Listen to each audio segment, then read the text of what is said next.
పాడి పంటలు ఛానల్ వీక్షిస్తున్న రైతు సోదరులకు నమస్కారం.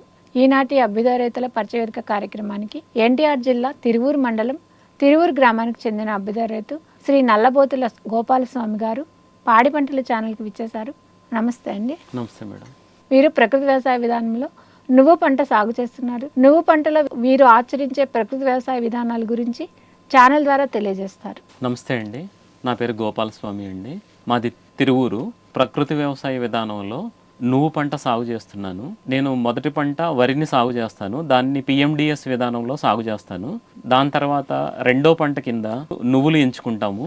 దాంట్లో ఏంటంటే మొదటిగా భూమిని సిద్ధం చేసుకుంటాము, దుక్కి దున్ని. జీవామృతం అనేది ప్రధానంగా పారించుకోవాలి. ఘనజీవామృతం అనేది మొదటి దుక్కిలో, ఆఖరి దుక్కిలో జీవామృతాన్ని 200 కిలోలు వేసుకుంటాము. దాని తర్వాత దుక్కిని బాగా మెత్తగా దున్నుకోవాలి. నువ్వుల్ని 2 కిలోల విత్తనాన్ని ఎంచుకుంటాము. విత్తనాలని దేశవాళీ రకాలైన ఎలమంచిలి ఆ రకాలను ఎంచుకుంటాము. ఈ నువ్వులకి పుష్యమాసం అంటారు కదా, ఆ పుష్యమాసం అనేది నువ్వులు పండించుకోవడానికి అనుకూలమైన టైము, అది విత్తుకోవడానికి. అందుకనే డిసెంబర్ ఆఖరి వారం కానీ జనవరి మొదటి వారంలో నువ్వులు వేసుకుంటాము.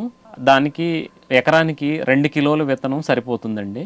నేలను సిద్ధం చేసుకున్న తర్వాత బీజామృతంతో విత్తన శుద్ధి చేసుకుంటాము. మనకి ప్రతిసారి కూడా ఇసుకలో కలిపి చల్లదామని చెప్పేసి అంటుంటారు కదా, దానివల్ల మేము కొన్ని సమస్యలు ఎదుర్కొన్నాము. దానికి మేము ఎంచుకున్నది ఏంటంటే మొలాసిస్, చెరుకు పిట్టు నుండి వచ్చిన మసిలాగా ఉంటుంది కదా, దాన్ని ఎంచుకున్నాము. అదే బీజామృతంలో విత్తన శుద్ధి చేసుకున్న నువ్వుల్ని ఆ మొలాసిస్లో కలిపేసి వెదజల్లుకున్నాము. సమానంగా వెదజల్లటం వల్ల మొలక శాతం బాగుంది. దాని తర్వాత ఫిష్ అమైనో యాసిడ్ తయారు చేసుకుంటాము. ప్రతి 15 రోజులకు ఒకసారి ఫిష్ అమైనో యాసిడ్ని పొలంలో స్ప్రే చేస్తే పంట ఏపుగా పెరుగుతుంది, దిగుబడి కూడా ఎక్కువ వస్తుంది. నేను అవలంబిస్తున్న విధానంలో ఈ నువ్వుల సాగులో ప్రధానంగా ఫిష్ అమైనో యాసిడ్, పిఎండిఎస్ విధానంలో నేలను సిద్ధం చేసుకోవటం అది ప్రధానంగా అండి. దానివల్ల ఏంటంటే భూమి బలంగా ఉంటుంది. ఫిష్ అమైనో యాసిడ్ స్ప్రే చేస్తాము. స్ప్రే చేస్తే పంట ఏపుగా పెరుగుతుంది. పొల్లటి మజ్జిగ, ఇంగు ద్రావణాన్ని స్ప్రే చేస్తాను. దానివల్ల తెగుళ్ళు ఏమీ అనిపించదు, పంట కూడా దిగుబడి బాగా వస్తుందండి.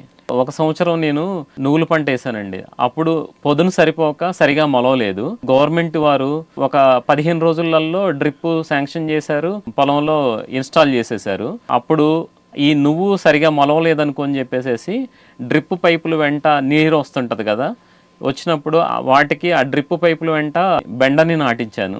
అప్పుడు నువ్వులు మొలసాయి, బెండ మొలిసింది. నువ్వులు అయిపోయిన తర్వాత బెండ కాపుకొచ్చింది.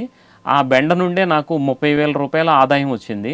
నువ్వులు కూడా ఆ సంవత్సరం 2 బస్తాలు దిగుబడి వచ్చిందండి. డ్రిప్ విధానంలో నువ్వులు సాగు చేయటం వల్ల ఎక్కువ దిగుబడి వచ్చింది ఈ ప్రకృతి వ్యవసాయ విధానంలో. ఇంకోటి, డ్రిప్ నుండి జీవామృతాన్ని కూడా ఒక నెల రోజులకి ఒకసారి నేను జీవామృతాన్ని ఇచ్చాను. దానివల్ల కూడా పంట ఎక్కువ దిగుబడి వచ్చిందండి. ఆ సాగు చేసిన నువ్వుల్ని మా ఇంటి అవసరాల కోసం నువ్వుల నూనె కింద వాడుకొని మిగిలిన వాటిని మన వాట్సాప్ గ్రూపులలో పెట్టి సేల్ చేస్తుంటాను. సుమారుగా 10,000 రూపాయలు ఖర్చు వస్తుంది. ఆదాయం వచ్చి 40,000 నుండి 50,000 రూపాయల దాకా ఆదాయం వస్తుంది నువ్వు పంట నుండి.